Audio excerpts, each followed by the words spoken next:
Spooky TV. प्यारे दोस्तों, आज की कहानी का नाम है पांडी का नया सफर। पांडी एक तजस्सुस भरा छोटा पांडा चीन के बांस के जंगलों में रहता था। इसके नर्म स्याह और सफेद बाल थे और इसकी बड़ी बड़ी आँखों में हैरत भरी हुई थी। हर रोज पांडी जंगल का जायजा लेता, नए बांस के पौधे तलाश करता और खेलने के लिए जगह ढूंढता। लेकिन एक दिन पांडी को कुछ मुख्तलिफ महसूस हुआ। जंगल के आम मनाजिर इसे बहुत मायूस लगने लगे थे। वो चाहता था कि दरख्तों के पार जाकर देखे कि बांस के झुरमुट के बाहर आखिर है क्या।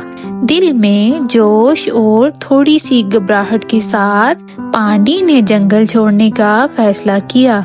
चलते चलते वो नए जानवरों से मिला, कुछ लंबे और कुछ छोटे। परिंदों ने चहचहाते हुए इसे सलाम किया और खरगोशों ने इसे छुपे हुए रास्ते दिखाए। लेकिन जल्द ही पांडी एक मैदान में गुम हो गया। उसे अपने जंगल की याद आने लगी। कितना आरामदायक वो जंगल था ना, पांडी ने कहा।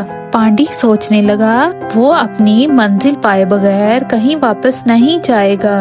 हज़्म के साथ पांडी ने आगे बढ़ने का फैसला किया। इसने दरियाओं को पार किया, पहाड़ों पर चढ़ा और एक नया दोस्त बनाया, एक सुर्ख लोमड़ी जिसका नाम फींग था। फींग बहुत होशियार था और इसने पांडी की रहनुमाई की जब इसे पता नहीं होता था कि किधर जाना है।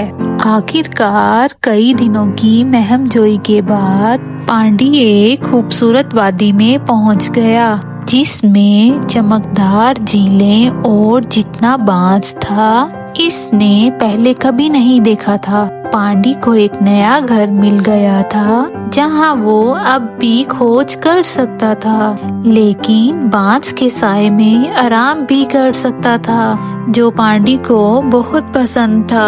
प्यारे दोस्तों, वीडियो को लाइक और चैनल को सब्सक्राइब करना मत भूलिएगा। Bye bye.